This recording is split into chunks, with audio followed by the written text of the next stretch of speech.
नीतीश कुमार किस स्तर के नेता हैं, यह आप उनके विधानसभा में महिलाओं को लेकर दिए बयान से समझ सकते हैं। नीतीश ने बिहार विधानसभा में अपने शब्दों से पूरी पोर्न फिल्म ही दिखा दी थी। भाजपा नेताओं ने उनके इस बयान पर उन्हें खूब कोसा था। भाजपा अब नीतीश को साथ लेकर बिहार में सरकार बना चुकी है। नीतीश कह चुके थे, मर जाना कबूल है पर भाजपा के साथ जाना कबूल नहीं है। मैं बिहार की जनता को स्पष्ट कह देना चाहता हूं कि नीतीश कुमार के साथ भाजपा के दरवाजे हमेशा के लिए बंद हो चुके हैं। यह बयान था गृह मंत्री अमित शाह का। बिहार में नीतीश लालू का गठबंधन टूट गया है। नीतीश कुमार ने रविवार सुबह विधायक दल की बैठक के बाद राज्यपाल को अपना इस्तीफा सौंप दिया। साथ ही भाजपा के साथ मिलकर नई सरकार का शपथ ग्रहण भी शाम को हो गया। लोकसभा में भाजपा को इसका खूब फायदा होगा। 40 सीटें बिहार की दांव पर हैं। इंडिया गठबंधन को बड़ा झटका लगा है क्योंकि नीतीश कुमार भाजपा के खिलाफ एकजुट होने के सूत्रधारों में से एक थे। लोकसभा के बाद आने वाले विधानसभा चुनाव में नीतीश और उनकी पार्टी की क्या स्थिति होगी, यह शायद लोकसभा से अलग ही कहानी होगी। लेकिन इस राजनीतिक लाभ हानि से परे नैतिकताओं, लोकतांत्रिक मूल्यों पर भी तो बात होनी चाहिए। नेताओं से लेकर आम नागरिक, पत्रकार सभी इसे सामान्य राजनीतिक घटनाक्रम की तरह देख सुन रहे हैं, टिप्पणी कर रहे हैं। सबको राजनीति में ऐसा ही तो होता है टाइप फीलिंग आ रही है। सत्ता अंतिम लक्ष्य होता ही है राजनीति में, इसके लिए जोड़ तोड़ भी होता ही है, सभी पार्टियां करती ही हैं।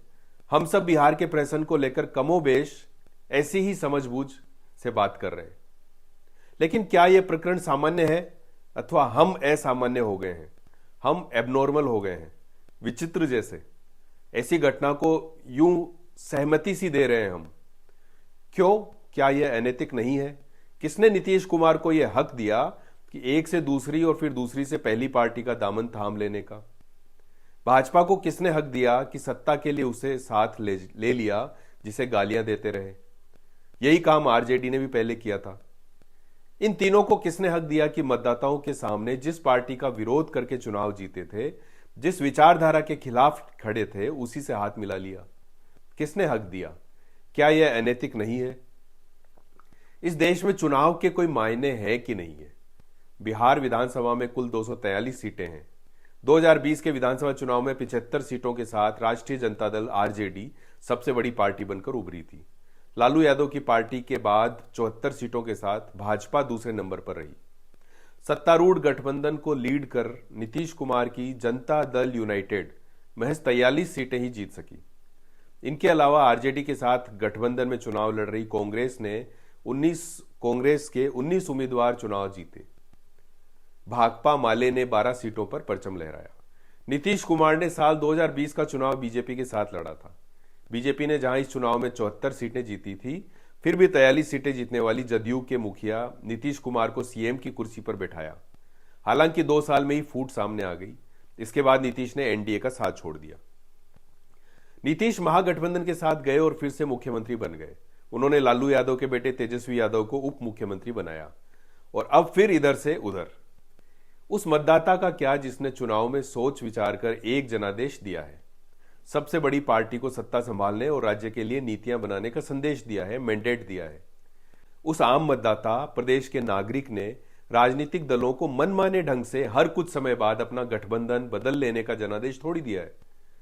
इस तरह की जोड़तोड़ और 5 साल की अवधि के बीच अपने अलाई बदल लेने वालों पर कड़ी कार्रवाई का कानून क्यों नहीं है? ऐसे नेताओं और दलों की तो मान्यता खत्म कर दी जानी चाहिए।